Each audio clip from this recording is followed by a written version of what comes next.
বন্ধুরা, বলছি যে তোমরাও কি বানাতে চাও বাড়িতে একদম সব থেকে পৃথিবীর ইজি পিঠা? তো welcome back to my channel Payel's tasty travel. আর তোমাদের জন্য কিন্তু ঠিক এমনই একটা রেসিপি নিয়ে এসেছি যেটা বানাতে কিন্তু কোনো খাটনিই নেই, কিন্তু খেতে উফ, মানে কি বলবো তোমাদের, যে এত টেস্টি বলার মতো না। আমরা তো কেউই বাকি নেই এমন যে আমরা রসবড়া না খেয়ে আছি, বাট এইটা কিন্তু একদম অন্য রকমের একটা রসবড়া। এই রসবড়াটার নাম হচ্ছে রাঙা আলুর রসবড়া। তো দেখা যাক আমাদের এই ইউনিক রসবড়াটা কিভাবে বানানো হয়। ফার্স্ট অফ অল আমরা রাঙা আলুগুলোকে কিন্তু ভালো করে ধুয়ে নেব।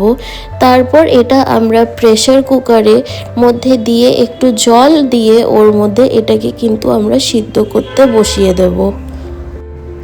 তোমাদের নিশ্চয়ই আমার ভয়েসটা একটুখানি বসা বসা লাগছে, কারণ আমার প্রচণ্ড সর্দি লেগেছে। তো প্লিজ তোমরা কিন্তু আমার সাথে একটুখানি কোপ আপ করো, তাহলে কিন্তু আমারও ভালো লাগবে। এই রাঙা আলু মানে আমরা ইংলিশে সুইট পটেটো বলে থাকি। তো দেখে নেব এমন করে চামচ ঢুকিয়ে যে হ্যাঁ, আমাদের আলুগুলো সিদ্ধ হয়ে গেছে। তারপর এই যে ম্যাশারের সাহায্যে কিন্তু আমরা এগুলো ম্যাশ করে নেব। আগে তো প্রথমে আমরা যে আলুর যে ছোকলাগুলো আছে ওগুলো আমরা পিল করে নেব, তারপর কিন্তু আমাদেরকে ভালো করে এটা ম্যাশ করে নিতে হবে, যেন এই লাম্পস টাইপের বা একটুখানি শক্ত আলু থাকবে অমনি টাইপের কিন্তু না থাকে, তাহলে কিন্তু এই রসবড়াটা খেতে ভালো লাগবে না। তো তোমাদেরকে কিন্তু এটা ভালো করে মেখে নিতে হবে। তোমরা হাতেও ইউজ করতে পারো বা ম্যাশার থাকলে তো খুবই ভালো, কারণ যেহেতু এটা গরম হয়, হাত ইউজ করলে কিন্তু একদম ঠান্ডা করে তোমাদেরকে এটা মেখে নিতে হবে। তারপর আমরা এর মধ্যে কিন্তু চালের গুঁড়ো দিয়ে দিয়েছি, এর মধ্যে আমরা ময়দা দিয়েছি, তারপর টেস্ট হওয়ার জন্য একটুখানি আমরা এর মধ্যে লবণ দিয়েছি, আর কিন্তু এর মধ্যে আমরা 2 চামচের মতো আমরা ঘি দিয়েছিলাম। তারপর কিন্তু এটাকে আমাদের ভালো করে মেখে নিতে হবে। আর হ্যাঁ, এইটাতে কিন্তু আমরা বেকিং সোডাও দিয়েছি, দেওয়ার পরই কিন্তু আমরা এটাকে ভালো করে মাখছিলাম। আর বলছি যে তোমাদেরও যদি এমন টাইপের সুন্দর মায়ের হাতের রান্নার রেসিপি বা একদম ইজি হোমমেড রেসিপি যেটাতে বেশি খাটনি নেই আর ইজিলি হয়ে যায়, এমন টাইপের রেসিপিস চাই, তো তোমাদের কিন্তু এই চ্যানেলটা সাবস্ক্রাইব করে নিতে হবে আর বেল আইকনটা প্রেস করে রাখতে হবে, তাহলেই তো এমন টাইপের সুন্দর রেসিপি তোমাদের নোটিফিকেশনে চলে যাবে। আমরা যখন হাফওয়ে প্রসেসে ছিলাম মাখাতে, তারপর কিন্তু আমরা এর মধ্যে গ্রেটেড কোকোনাটও দিয়েছি, দিয়ে আবার এটাকে আমরা ভালো করে মেখে নিয়েছিলাম। আর এটাকে আমাদেরকে ততক্ষণ মাখতে হবে যতক্ষণ না এটা একটা ডোয়ের মতো তৈরি হবে। তারপর যখন দেখবো আমাদের ডোয়ের মতো তৈরি হয়ে গেছে, তারপর কিন্তু ওর মধ্যে আরেকটু আমরা ঘি দেব, আবার এটাকে আমরা ভালো করে মেখে নেব।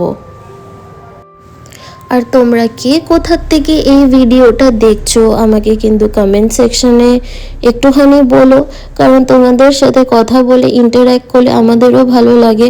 আর অনেস্টলি বলতে গেলে রান্না বান্না তো হতেই থাকবে, বাট এই যে একে অপরের সাথে পরিচয়টা হবে, এটাই তো মেন কথা। ওটা ভালোও লাগে যে একটুখানি রান্নার মাঝে সাঝে যদি একটু গল্প গুজবও হয়, ওটা কার না ভালো লাগে বলো।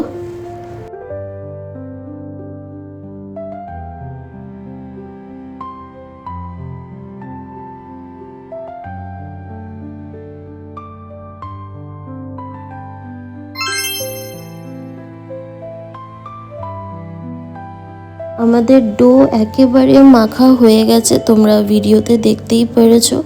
তারপর কিন্তু আমরা এই যে আমাদের রাঙা আলুর রস বড়াটা আছে ওর জন্য কিন্তু আমরা রসটা বানাবো। তো আমরা একটা বড় সাইজের কন্টেনার নিয়ে নিয়েছি, ওর মধ্যে আমরা জল দিলাম, তারপর যে এলাচগুলো আছে ওগুলোকে কিন্তু আমরা ভেঙে ভেঙে ওর মধ্যে দিয়েছি, তারপর ওর মধ্যে তেজপাতা দিয়েছি। একটুখানি আমরা এটা ফুটাবো, ও জন্য যতক্ষণ ফুটছে আমরা এই যে রাঙা আলু যে রস বড়াগুলো আছে ওগুলো আমরা বানিয়ে নেব। তো প্রথমে যে ডোটা আছে ওটার এমনি ছোট ছোট অংশ আমরা করে নেব, তারপর এটাকে কিন্তু আমরা ল্যাংচার শেপে দিয়েছি। তোমরা চাইলে গোল গোলও বানাতে পারো, কোনো ব্যাপার না। যেহেতু রাঙা আলু একটুখানি মানে লম্বা টাইপের শেপের হয়, তো আমরা চেষ্টা করেছি যে অমনি টাইপেরই একটুখানি শেপ দিই। বেসিক্যালি এক্স্যাক্টলি তো আর রাঙালুর কোনো একটা শেপ হয় না, যেহেতু একটু লম্বা মতো হয়, তো ওই ল্যাংচার মতনই শেপ করেছি। বাট ওই যাই হোক, অমনি টাইপের শেপ করেছি, তোমরা চাইলে কিন্তু গোলও করতে পারো। একদম আমাদেরকে কিন্তু ভালো করে দেখে নিতে হবে যেন মাঝে কোনো ফাটা এমনি কিছু না থাকে। তো একটুখানি আমাদের ভালো করে শেপগুলোকে কিন্তু বানিয়ে নিতে হবে, সে তোমরা গোলই বানাও কি আমাদের মতো লম্বা টাইপের শেপ দাও। খুবই একটা ইজি পিঠা রেসিপি, মানে রসবড়া তো আমরা একই টাইপের খেয়েই থাকি, তো তোমরা কিন্তু বাড়িতে এটা একদম ট্রাই করো, কারণ এটা খেতে খুবই ভালো হয়। প্লাস মানে নর্মাল যখন আমরা ভাজবো তখনই এত ভালো হয়, তো এবার ভাবো যদি একটা গুড়ের গন্ধ রসের মধ্যে পড়ে তো কেমন টাইপের খেতে লাগবে, খুবই টেস্টি হয় খেতে।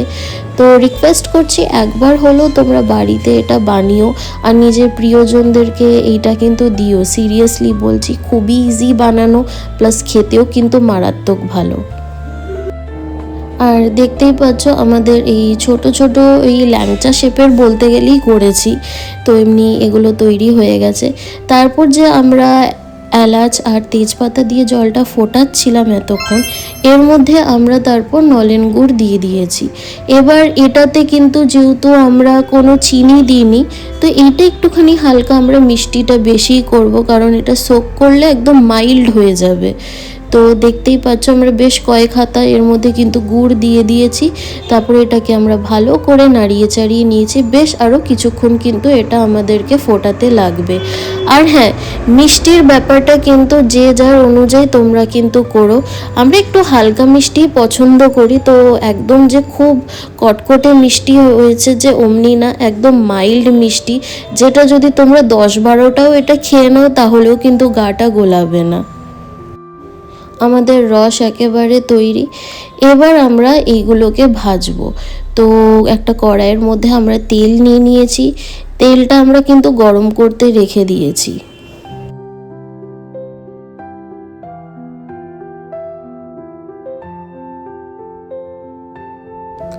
যখন আমাদের তেলটা গরম হয়ে গেল, তারপর কিন্তু এই এক এক করে যে রাঙালুর রসবড়াগুলো আছে ওগুলো কিন্তু এর মধ্যে আমরা ছেড়ে দিলাম। আর এটাকে আমরা ততক্ষণ ভাজবো যতক্ষণ না একটা নাইস গোল্ডেন ব্রাউন কালার হয়ে যাবে, তখনই আমরা বুঝবো যে আমাদের এই রাঙালুর রসবড়াগুলো কিন্তু রেডি। এবার আমাদেরকে এটা তেল থেকে ছেঁকে বের করে নিতে হবে। সেটা তোমরা ইজিলি এই ভিডিওর মাধ্যমে বুঝবে যে ঠিক কতটা আর কোন কালার দরকার, তখনই বুঝবে যে না আমাদের এই রসবড়াগুলো রেডি হয়ে গেছে, এবার আমাদেরকে ছেঁকে নিতে হবে।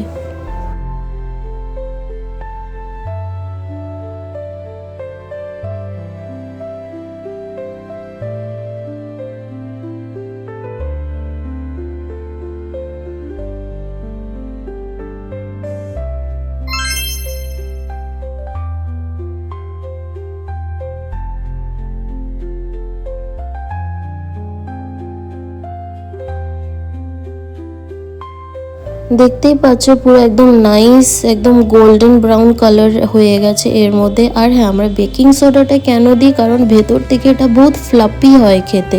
তো দেখতেই পাচ্ছ আমাদের এই রসবড়াগুলো ভাজা হয়ে গেছে। এবার কিন্তু আমরা এই রসবড়াগুলো এই রসের মধ্যে দিয়ে দেবো। আর আমাদেরকে কিন্তু এটা অ্যাটলিস্ট 30 মিনিটস ঢাকা দিয়ে রেখে দিতে হবে, যতক্ষণ না রসগুলো এগুলো সোক করবে। এটা কিন্তু তোমরা ওভারনাইটও রেখে দিতে পারো, যে তার পরের দিন তোমরা খাচ্ছ, কোনো ব্যাপার না। বারবার বলছি কারণ তোমাদেরকে এটা বানাতে, বিকজ এটা খেতে এত ভালো হয়েছে, এত ভালো হয়েছে। আর বেসিক্যালি বলতে গেলে এইটা কিন্তু আমাদের বাড়িতে সেকেন্ড ব্যাচ হয়েছে, ওর জন্য তোমাদেরকে বলছি যে নিশ্চয়ই কতটা ভালো একটা জিনিস না হয় যে আমাদেরকে দ্বিতীয়বার এটা বানাতে হয়েছে। ওর জন্য তোমাদেরকে এটা শেয়ার করছি যে it's a must try recipe. And if you like this recipe, then please do like and subscribe my channel and press the bell icon for more such amazing recipes.